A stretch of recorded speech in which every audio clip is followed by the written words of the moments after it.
Trying to lose weight can feel frustrating, right? Maybe you tried cutting carbs with keto or tried skipping meals altogether. Maybe you saw some success, but then ended up right back where you were a couple months later. The reason this keeps happening is because you don't understand the fundamentals. But I want to teach it to you today. Hey friends, I'm Neil, certified nutritionist and personal trainer, and in this video, I'm going to give you 5 science-backed nutrition steps for fat loss. No starving yourself, no counting every calorie, and no unrealistic expectations. I want to teach you how to get your body back to doing what it was designed to do. So if that sounds good, go ahead and hit that like button, subscribe, and let's get into it. All right, step 1. I want you to focus on eating enough before trying to eliminate anything. Most diets start with restriction. Cut this, never eat that. I disagree with that approach. Instead, I want you to focus on getting enough of the right foods before eliminating anything. Here's what that looks like. Aim to get 0.7 to 1 grams of protein per pound of ideal body weight and 3 to 4 fistfuls of vegetables in daily. This is by no means a perfect formula, but it'll get you really close to where you should be. Trust me, when you get this step right, you'll naturally start eating less junk without feeling restricted. This works because protein and veggies are very satiating, meaning you feel more full and they help regulate your hunger naturally.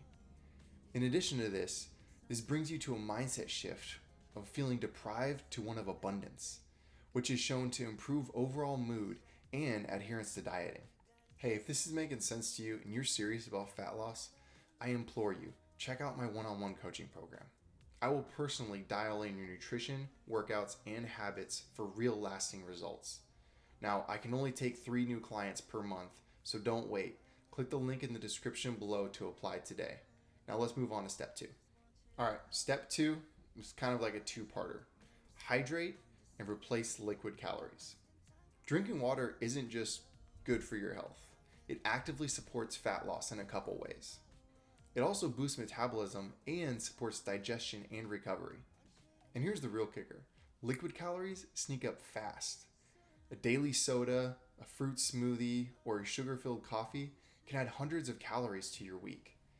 And they don't even hydrate you. In fact, consuming liquid calories can lead to increased cravings and an overall higher caloric intake than regular food. So here's your practical tip. Drink at least half your body's weight in ounces of water daily, and replace those sugary beverages with black coffee, tea, or sparkling water. Not too close to bedtime though. Number 3 is optimize meal timing. Now, the adage of eat 6 small meals a day is dead, thankfully. But meal timing does still have a place in weight loss. And here's how you can use it to your advantage. If you already work out, eat your biggest meals before and after training. This ensures you have enough energy to push hard through the workout and recover well. On the days you don't train, or if you don't have a training regimen yet at all, then you want to make sure you front load your calories, meaning that breakfast and lunch are your biggest meals and dinner is your smallest. This is opposite of what a lot of people do. And this is especially critical if you're somebody who snacks late night after dinner. Aim to finish the last bit of food you put in your mouth 3 to 4 hours before bed. This will help your body focus on sleep and recovery as opposed to digestion, which will then help you with fat loss and your overall health. Number 4, fuel with fiber. Fiber is a fat loss superpower. But where people get this wrong is they don't get enough of it, most likely. Or they get too much too quickly and then suffer issues from it.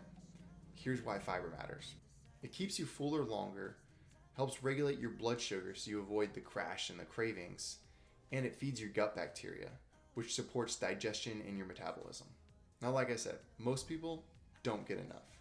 But if you try to add too much fiber to your diet too quickly, you're going to definitely have some gestational discomfort as well as bloating and gas buildup. It's going to make it really uncomfortable. So make sure you do this methodically. I want you to work to build up to 25 to 35 grams of fiber daily. You're going to get this through vegetables, fruits, beans, whole grains. And remember, I want you to do this gradually so you don't get messed up in the stomach, and refer to step 2 to help you out there. All right, number 5 is learning how to manage your stress hormones. Now, I know I said I gave you 5 nutrition steps, right? Well, give me a second and I'll explain how this is definitely and nutrition step.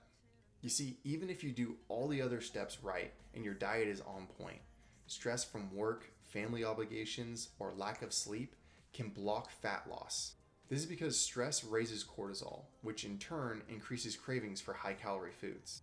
It disrupts sleep, which impacts metabolism and hunger hormones, and increases the tendency for emotional eating. Here's my practical tip for this step. Plan stress-reducing activities.